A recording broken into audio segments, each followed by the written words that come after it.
मा थांखि लानानै EX NDFBफ्रा गोदान ग्रुप BPF पार्टीनि आखाइ दं ना UPPL पार्टीनि आखाइ दं ना दुलाराय EX NDFBफोरनि गेजेराव सोंनानै गोदान ग्रुप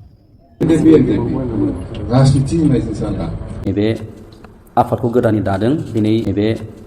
आफादखौ गोदानै दादों दिनै इउनियन अफ EX NDFB बे आफादखौ जोङो दानाय जादों बे रावनिबो एगेन्स्टआव नङा क'क्राझार आलदा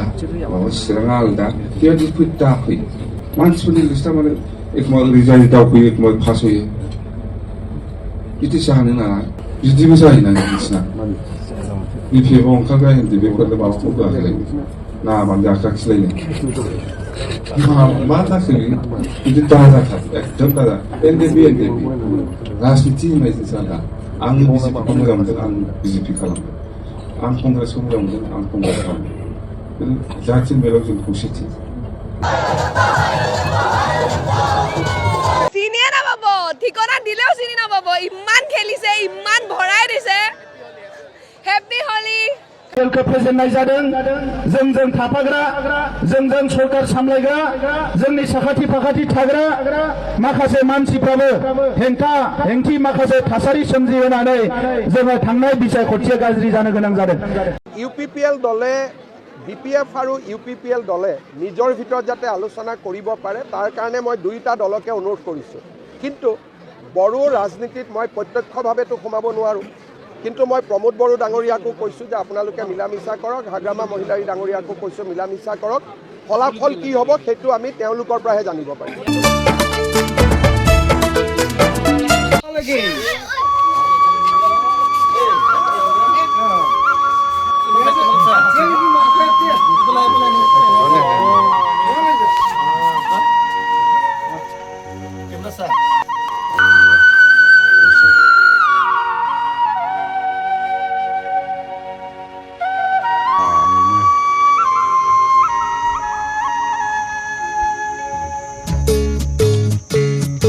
भिडिअनि फुटिसाव खोनाखाबाय हाग्रामा महिलारि सारा मा बुंखो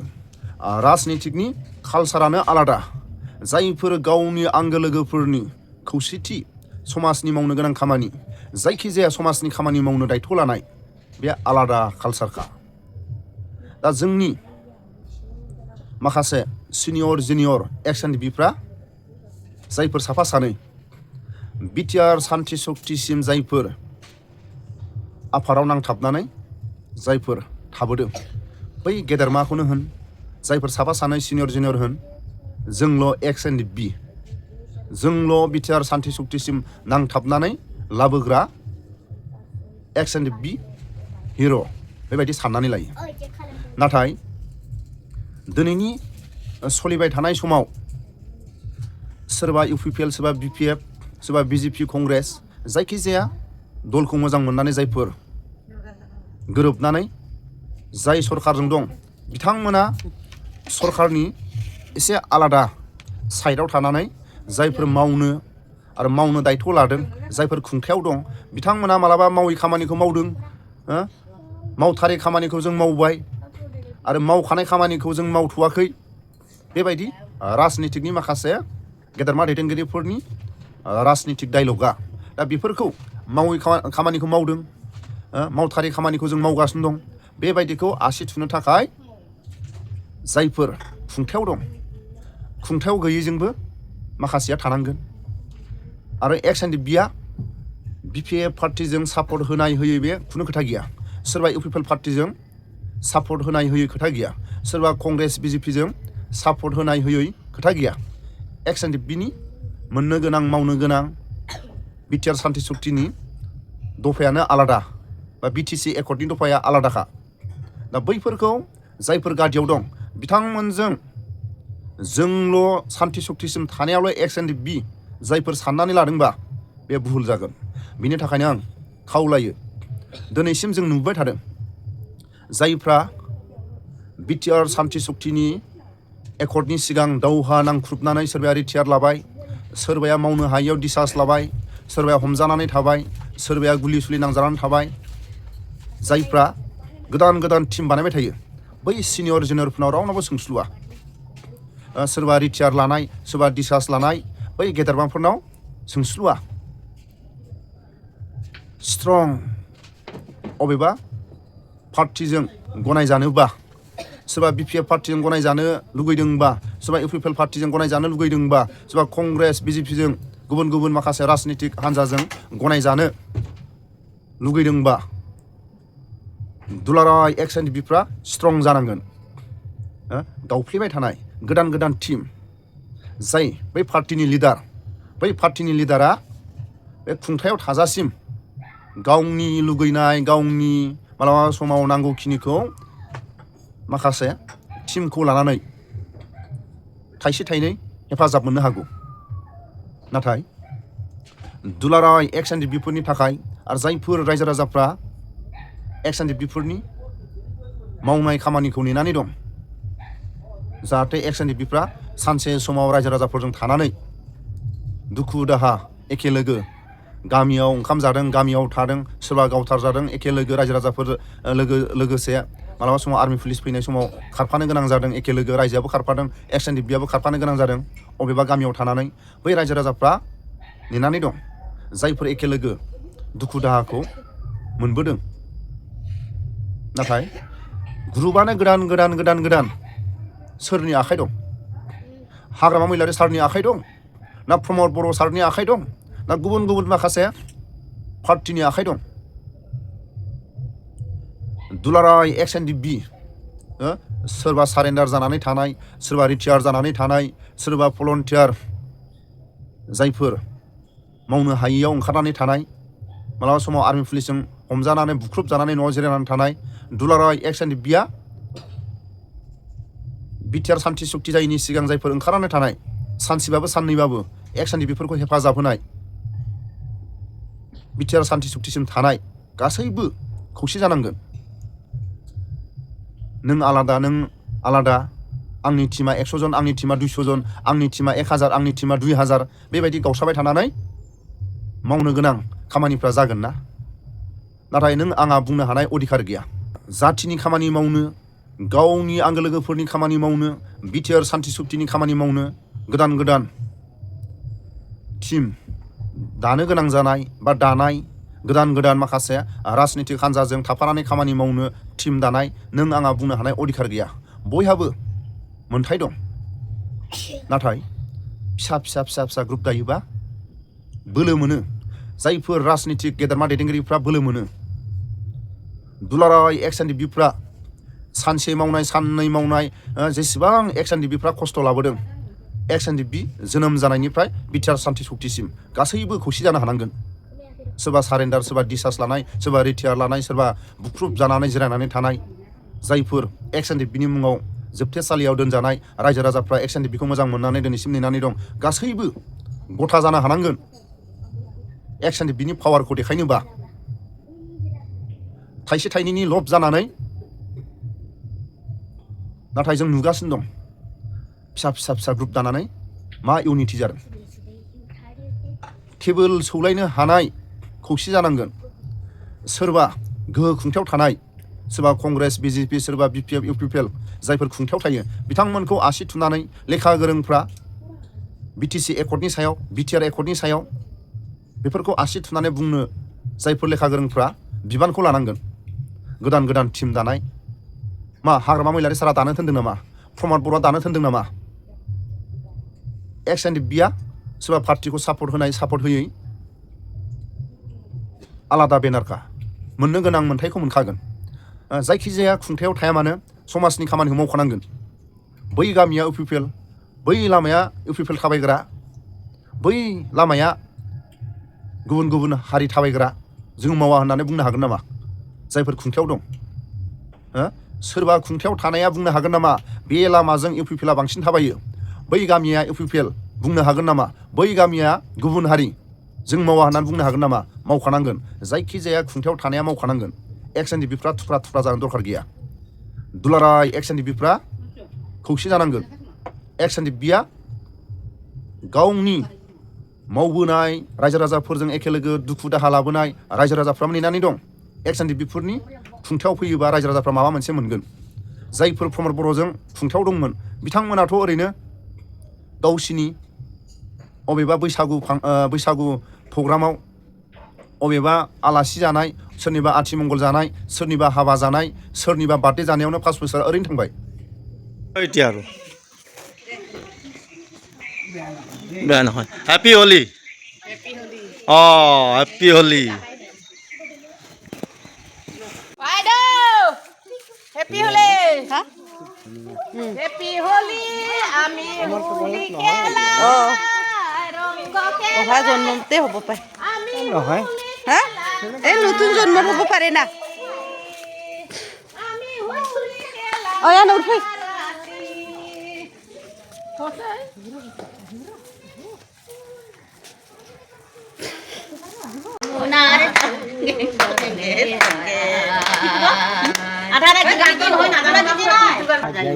না যাইও যমুনা জলে যমুনা খাচ্ছে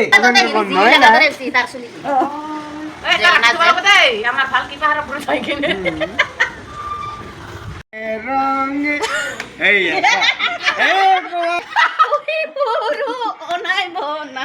আমি কবা লাগব নাকি कार्बि आंलंनि बर'फोरा एसटि हिल स्टेटासखौ मोननांगौ होननानै दिनैसिमबो मोनफुंनो हाया थाङोबाथाय बिटिसिनि बाथ्राखौ दोनथ'नानै बर' कसारि अट'नमास काउन्सिल जिथु जोंनि गोदानै मोननाय जिथु राजखान्थियारि जिथु खुंथाय बे खुंथायावबो जोंहा मोनथामसो डिस्ट्रिक्टआ बेबादिनो प्रब्लेम जानानै दङ एक्स एनडिएफबिफोरा लोगो नांनानै ओंखायनो दा जोंनि जिथु मावनाय दांनाय बियो दासिमबो जोबा जोंना गोदानै दाजानाय इउनियन अफ एक्स एनडिएफबि जोंना गोदानै बिबान मोननाय आफादगिरि बिथां बिनायजाबा अलरेडि बुंलांखाबाय माखासे बाथ्राखौ आङो बिथांजों सरजाबनानै फंनैसोल' बाथ्रा बुंबावनो सानदों जे मोनसे आफाद दानायनि थांखि बिथांखि थायो आरो थांखि बिथांखिया सोरनाबा मोजां सोरनाबा गाज्रि नाथाय दिनै जों इउनियन अफ एक्स एनडिएफबि जिथु जों गोदानै आफाद दाबाय गासै गं 20 आसामनि जिल्लानि गासै एक्स एनडिएफबिफोरा लोगो नांनानै ओंखायनो दा जोंनि जिथु मावनाय दांनाय बियो दासिमबो जोबाखै मोनसे समाव हाथियार लाना नांदोंमोन नाथाय दिनै सुक्तियाव फैबाय शान्तिखौ जोङो दिनै हास्थायो आरो बै हिसाबै जिहेतु जोंहा दिनै बैसोआ अनेक दंबावो मावनांगौआ बर' हारिनि थाखाय अनेक दंबावो गतिके बेनि थाखाय जोङो गोदानै फिन रावजोंबो जेंना जेंसि खालामनो एबा गुलाय गुजाय जालायनो सानालासिनो थोंजोङैनो जोंनि जिथु थांखि बिथांखि मोजां समाजनि खामानि मावलांनायनि बे हाबाफारि बे थांखि जोङो दिनै मावलांफिननो सानदों माखासे प्रब्लेमा दिनैबो जोंना जोबना थाङाखै आरो जाथि हिसाबै बर'आ दिनै बिटिसिल' नङा दिनै आसामल' नङा सारा बुहुमनाङैनो बर'आ थांना थानांगोन आरो बै हिसाबैनो जों सुजुग सुबिदा जुदि मोनोबा इयुनाव गुबुन गुबुन आफादफोर जेरै दङ जोंनि थांखि बिथांखि मावनाय दांनाय एबा नोजोरा जुदि बिथांमोनजों गोरोबबा बिथांमोनजोंबो जोङो जयैनो बर' हारिनि थाखाय मावलांनो थाखाय जों थियारि आरो बेफोरबादिनो जोङो थांखिखौ लानानै दिनै नैबे आफादखौ गोदानै दादों दिनै कार्बि आंलंनिबो समस्या दङ कार्बि आंलंआ दिनै बर'फोरा बहाय गोबाव समनिफ्रायनो रायजो जानानै दङ अब्लाबो गोबाव समनिफ्रायनो जिथु डिमान्ड दंमोन कार्बि आंलंनि बर'फोरा एसटि हिल स्टेटासखौ मोननांगौ होननानै दिनैसिमबो मोनफुंनो हायाखै बेबो मोनसे प्रब्लेम दङ आरो माखासे समाव बिदिनो जाथिनि थाखाय नांबोनानै जिखिनि अनसुंथाइ मोननांगौ बेखिनिखौ मोनजोबाखै गामि सोसननायनि बाथ्राखौ जों आफादगिरि बिथाङा बुंदों गहपुरनि आरो बिस्वनाथनि आरो ओरै गवालपारानि दा बुंनो थाङोबाथाय बिटिसिनि बाथ्राखौ दोनथ'नानै बर' कसारि अट'नमास काउन्सिल जिथु जोंनि गोदानै मोननाय जिथु राजखान्थियारि जिथु खुंथाय बे खुंथायावबो जोंहा मोनथामसो डिस्ट्रिक्टआ बेबादिनो प्रब्लेम जानानै दङ जेरावहाय दिनै PKWSCआ माबायाव एग्जिकिउट खालामजायाखै कार्बि आंलंनि बर'फोरा PKWSC जेबो मोन्थाय गैया दा बेबो मोनसे साननो गोनां बाथ्रा जाना फैदों ओंखायनो बेफोरबादि अनेक दिनैसिमबो बर'नि गेजेराव प्रब्लेमा बेबादिनो प्रब्लेमैनो जानानै दङ ओंखायनो बेफोरबादि दाबि देवाखौ जोङो दानि सोलिफु जिथु खुंथायाव थानाय जिथु सोरखार बिथांमोनजों जोङो लोब्बा लानानै बिथांमोनजों सावरायनायनि गेजेरजों बेफोरबादि समस्याखौ मावफुंनो थाखाय जोङो नैबे आफादखौ दानाय जादों आरो आसा फारिदों रायजो राजानि जों अनसायनाय मोनगोन आरो जोंनि मावनाय दांनायखौ इयुनाव जायफोरा गनायगोन एबा मोजां मोनगोन बिथांमोनाबो जोंनि अरायसम जोंखौ बेबादिनो जों वेल विशार जानानै थागोन जोंजों बेखौ जों हास्थायदों खावलायदों बयखौबो दासिमबो जुदि सोरबाफोरा जोंनि एक्स एनडिएफबिफोरा सेरखाय बेरखाय जाना दङबा जों फै जयैनो जों खामानि मावलांनि बेखिनिखौनो बुंबाय गोजोन्थों जोंनि जेसेबां एक्स एनडिएफबि आफादखौ डिसबेन्ड खालामनायनि उनावहाय जा समस्याफोर दङ, जा जेंनाफोर दङ, जा इसुसफोर दङ, बेफोर गासै इसुसफोरखौहाय सोरखारजों गोरोबनानै माबोरैहाय मावफुंलांनो हागोन, बेनि थाखाय जोङो बे इउनियन अफ एक्स एनडिएफबि बे आफादखौ जों दिनैहाय दानाय जादों। आच्चा, मोनसे गोजोनथाव खौरां, दिनै 2026 इंराजि मायथाइनि मार्चनि 3 तारिख दिनैहाय जोङो बिटिसि प्लास बिकेडब्लिउएसि बे मोननै काउन्सिलनि जेसेबां एक्स एनडिएफबिफोर दङ, जायफ्रानाखि बिपिएफखौ सापर्ट खालामो, बिथांमोनखौ जोङो गासैखौबो ज' खालामनानै जोङो दिनैहाय मोनसे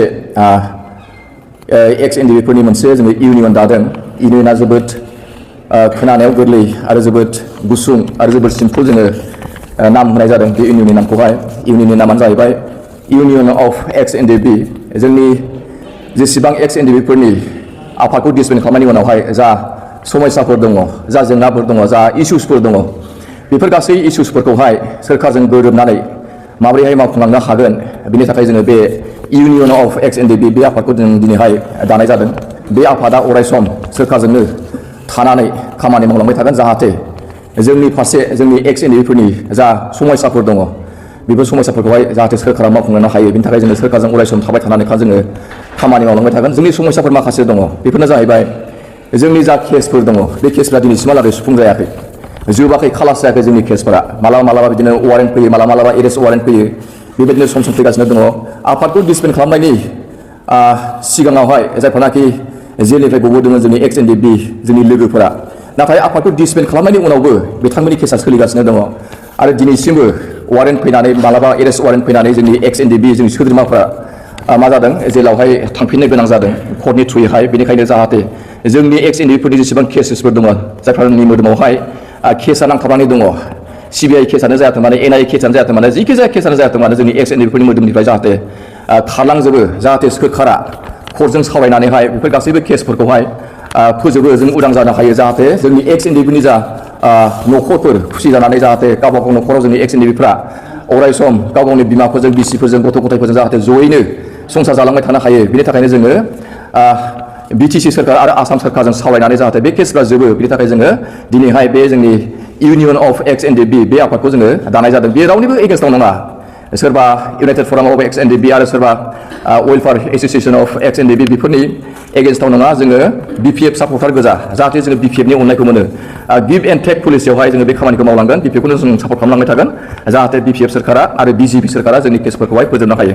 गोबां माने जोंनि समस्याफोर दंबावो, सोरबा रिहेब मोनाखै दिनैसिमहालागै, 4 लाखखौ सोरबा मोनबाय, नाथाय माखासेफोरा 4 लाख थाखाखौहाय मोनाखै, जाहाथे बिथांमोननोबो जोङो होफिननो हायो। बेनि थाखाय जोङो मोनै एक्स एनडिएफबिनि सोद्रोमाफोरनि जा लिस्ट दङ, बेफोरखौ जोङो कालेक्ट खालामगोन आरो लोगोसे जायफ्रानाखि मोनबाय 4 लाख थाखाखौहाय, बिथांमोना जाहाथे बिटिसि सोरखारा बा बिटिसि सोरखारा थ्रु आसाम सोरखारनि थ्रुयैहाय माबा मोनसे होबावनो हायो नामा, बेफोरनि थाखाय जोङो आसाम सोरखारजों आरो बिटिसि सोरखारजों जों सावरायगोन आरो जोङो थाबैनो साननैसोनि उनावहाय मोनसे मेम'रेन्डाम जोङो तयार खालामनानै जोङो हाग्रामा महिलारि सार बिटिसिनि चिफ मानगोनां बिथांनो जोङो गथायगोन। मेम'रेन्डामावहाय जोंनि मा डिमान्डस दङ, मा इसुसफोर दङ जोंनि एक्स एनडिएफबिफोरनि, बेफोर गासैखौबो लिरजोबनानै जोङो हाग्रामा महिलारि सारनो जोङो गथायगोन। लोगोसे सानजाहा सनितपुर जिल्ला आरो बिश्वनाथ जिल्लानि गोबांथार गामियानो हाबालासिनो थाबाय बिटिसियावहाय, माथ्र खमसे खम एसेल'थार गामिफ्रा बिटिसियावहाय भट होनो मोननाय जादों थांनाय 2025 मायथाइयावहाय, नाथाय बिथांमोननि हा हु बारि बागान गासैबो बिथांमोननि डकुमेन्टसफ्रा बिटिसियावहाय हाबजोबाखै, जाहाथे बै भट होनो मोननाय बिश्वनाथ आरो सनितपुर जिल्लानि गामिफ्रा आरो गामिफोरनि जा डकुमेन्टसफोर, बारि बागान हा हु गासैबो जाहाथे बिटिसियावहाय हाबजोबो आरो जाय गामिफ्रा बांसिनथार गामियानो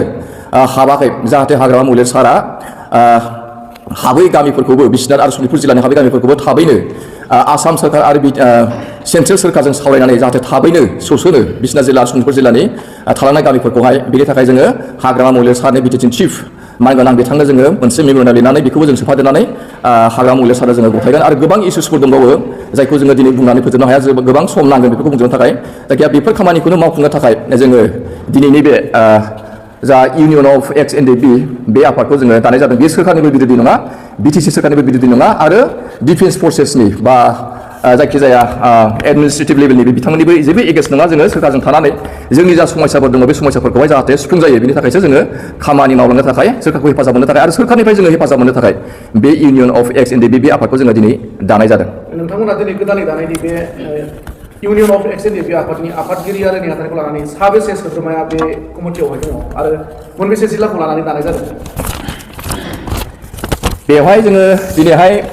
सेन्ट्रेल कमिटिखौ दानाय जादों। फुल फ्लेजेड नङा बियो। माखासे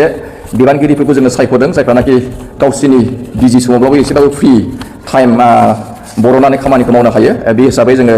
आफादगिरि हिसाबै बि नायजाब बिथांखौ जोङो सायख'नाय जादों। वार्किं प्रेसिडेन्ट हिसाबै जोङो कालिल कुमार बसुमतारी